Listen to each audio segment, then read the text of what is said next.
welcome to Yes Bio channel. In this video, we are going to discuss about the part 2 of chapter Population and Organism.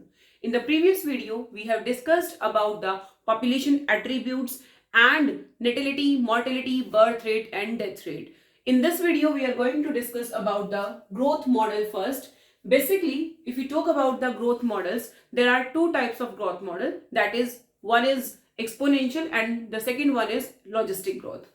So first of all, starting with exponential growth, exponential जो growth है हमारी, it is not so much realistic, वो realistic नहीं है, क्योंकि exponential growth में हम क्या कहते हैं कि जो हमारे रिसोर्सेज हैं दे आर अनलिमिटेड, जो कि नेचर के अंदर, एनवायरमेंट के अंदर पॉसिबल नहीं है. So with start with exponential growth. Exponential growth में मैंने यहां लिखा है it is unlimited resources, it is with unlimited resources. ये जब होगा जब हमारे पास रिसोर्सेज जो है वो अनलिमिटेड होंगे. इक्वेशन की मैं बात करूं, that is N t is equal to N naught e r t. N t यहां पर क्या है? Population density at time t. N naught is population density at time 0. E is base of natural logarithm, that is equal to 2.71, and r is intrinsic growth factor, or we can say intrinsic growth rate.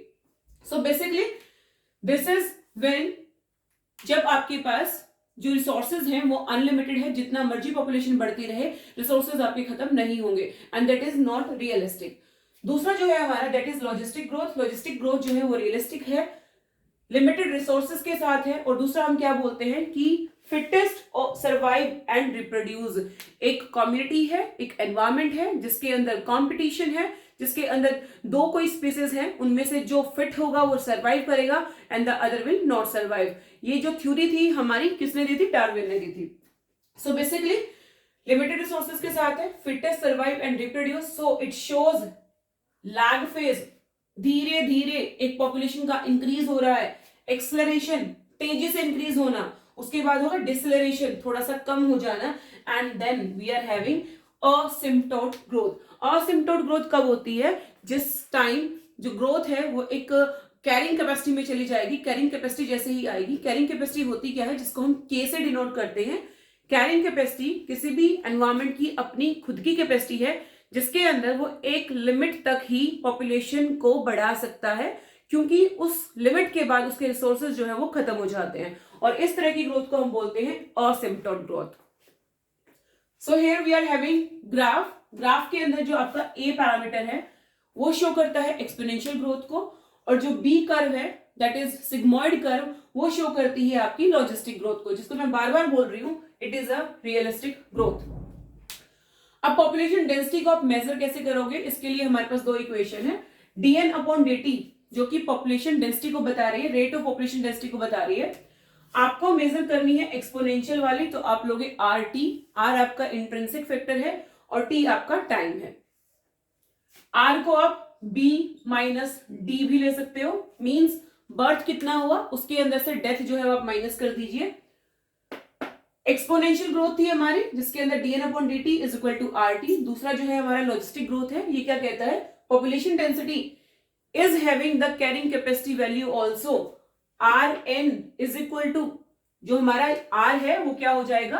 B minus D भी आप लिख सकते हो. B minus d is multiplied by N and we are having carrying capacity also, K minus N upon N. इस तरह से आप logistic growth and exponential growth को निकाल सकते हो. You can have the equations in your mind and you can solve your numericals with it also.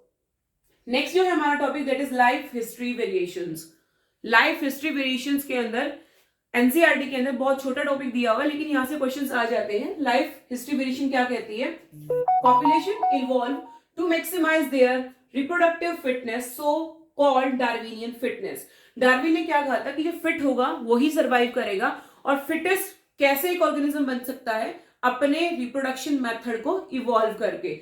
So basically reproduction strategy की मैं बात करूं, या तो एक ऑर्गेनिज्म अपने पूरे लाइफ टाइम के अंदर एक ही बार रिप्रोड्यूस करता है. दूसरा पैरामीटर क्या है? जिसमें एक ऑर्गेनिज्म बहुत बार अपने आप को रिप्रोड्यूस करा सकता है. For example breed only once in their life time. Example की मैं बात करूं, यहाँ पे साल्मन फिश आ जाएगी, पैसिफिक साल्मन फिश, और दूसरा है हमारा यहाँ पर bamboo tree. Next, breed many times, and in this most birds and mammals do this thing. जो हमारे ऑर्गेनिजम्स है या तो वो large number of small size organism produce करेंगे, दूसरा पैरामीटर क्या कहता है कि produce small number of large size organisms. इसके अंदर आ जाएगा ईस्टर एंड फिशेस. दूसरा जो है हमारा बेसिकली इसके अंदर आएगा birds and mammals. So this is all about life history variation. Second है हमारे पास पॉपुलेशन इंटरेक्शन. पॉपुलेशन इंटरेक्शन के अंदर हमने पढ़ना क्या है, इसके अंदर 6 इंटरेक्शंस के बारे में हम पढ़ने वाले हैं. फर्स्ट ऑफ ऑल हमारे पास है प्रीडेशन. प्रीडेशन, कंपटीशन, एवेंसलिज्म, कमेंसलिज्म, इस तरह की इंटरेक्शंस हमने यहाँ पे स्टडी करनी है. इंटरेक्शन क्यों पढ़ रहे हैं यहाँ पर, क्योंकि we are studying the population topic. Population की जब हम बात करते हैं तो उसके अंदर 2 या 2 से ज्यादा ऑर्गेनिजम्स आपस में इंटरेक्शन करके ही एक इकोसिस्टम के अंदर एग्जिस्ट कर पाते हैं. सो बेसिकली यहाँ पे मैंने प्लस और माइनस का साइन लगाया है. प्लस का मतलब है कि एक स्पीसीज को उसके यूजफुल चीजें मिल रही हैं और दूसरा हार्मफुल. माइनस से हमने क्या डिनोट किया, हार्मफुल चीजों को. सो बेसिकली प्रीडेशन, इसके अंदर एक स्पीसीज को बेनिफिट मिलता है और दूसरे को हार्मफुलनेस मिलती है. Predators act as conduits for energy transfer across the trophic level. Conduits का मतलब है कि वो एक चैनल प्रोवाइड कर रहा है. प्रीडेटर जो है वो चैनल प्रोवाइड करते हैं. फॉर एग्जांपल मैं बात करूं हर्बीवोर्स की. हर्बीवोर्स प्लांट पे सर्वाइव करेंगे, उसने एनर्जी का फ्लो बना दिया है, ट्रॉफिक लेवल को स्टार्ट कर दिया है. That will be the first, second, third and so on trophic levels. अब जो प्रीडेशन से हमें मिलता क्या है कि भाई ये प्रे पॉपुलेशन को अंडर कंट्रोल रखेंगे. प्रे पॉपुलेशन प्रीडेटर से कंट्रोल में रहेगा. इसको आप यूज कहां कर सकते हो, it is used as biological control method for pest control also. इसको आप बायोलॉजिकल मेथड की जैसे भी यूज कर सकते हो. Maintain species diversity by reducing competition among prey. Example Pisaster and 10 species of invertebrates. Maintain करता है स्पीसीज डाइवर्सिटी को, एक फ्लो बना के रखता है, किसी भी ऑर्गेनिज्म को उसका नंबर जो है वो ज्यादा नहीं होने देता, एक रैंडम तरीके से उसको एलिमिनेट करता रहेगा. नेक्स्ट हम बात करें, प्रे जो है वो कई बार अपने होस्ट के लिए या प्रीडेटर के लिए डिफेंस अपने अंदर प्रोड्यूस कर लेता है. जैसे मैं बात करूं कॉम्यूफ्लेग. कॉम्यूफ्लेग मींस अपनी बॉडी का कलर चेंज कर लेना जैसे ही वो अपने प्रीडेटर को देखता है वहां पर. इट इज अप्लाइड बाय और adapted bye insect and frog. Next हम बात करें मोनार्क बटरफ्लाई. मोनार्क बटरफ्लाई के अंदर केमिकल डिफेंस है. जैसे उसका प्रीडेटर उसको हार्म पहुंचाने आता है, it will sting the it's predator, और जो स्टिंगिंग सेल्स हैं वो उसके अंदर पॉइजन जो है वो डाल देते हैं. कुछ थॉर्न्स प्लांट्स के अंदर बात करूं, कैक्टस, अकेशिया. नेक्स्ट है many plants produce and store chemicals that make herbivores sick. कुछ प्लांट्स ऐसे हैं जो पॉइजनस होते हैं. जैसे मशरूम की बात करें, कुछ मशरूम्स जो हैं वो एडिबल हैं और कुछ मशरूम जो हैं वो पॉइजनस हैं. उनको खाने से जो भी उनको प्रिडेट करेगा उनकी डाइजेस्टिव सिस्टम में प्रॉब्लम आ जाएगी या फिर उनके अंदर पॉइजन क्रिएट हो जाएगा. फॉर एग्जांपल हम बात करें यहाँ पे कैलोट्रोपिस प्रोड्यूस कार्डियक ग्लाइकोसाइड्स. तो ये कार्डियक ग्लाइकोसाइड्स बना लेती है जिसकी वजह से कार्डियक एक्टिविटी जो है वो डिस्टर्ब हो जाती है. सो this is all about the predation. Predation के अंदर एक ऑर्गेनिज्म को हार्मफुलनेस और दूसरे को यूजफुलनेस, यानी कि एक को हार्म मिलेगा और दूसरे का फायदा होगा. तो इसमें हम प्लस और माइनस से इसको याद कर सकते हैं. फर्स्ट पॉइंट हमने इसके अंदर किया कि प्रीडेटर्स जो है वो एक चैनल प्रोवाइड करते हैं ताकि एनर्जी का फ्लो बना रहे.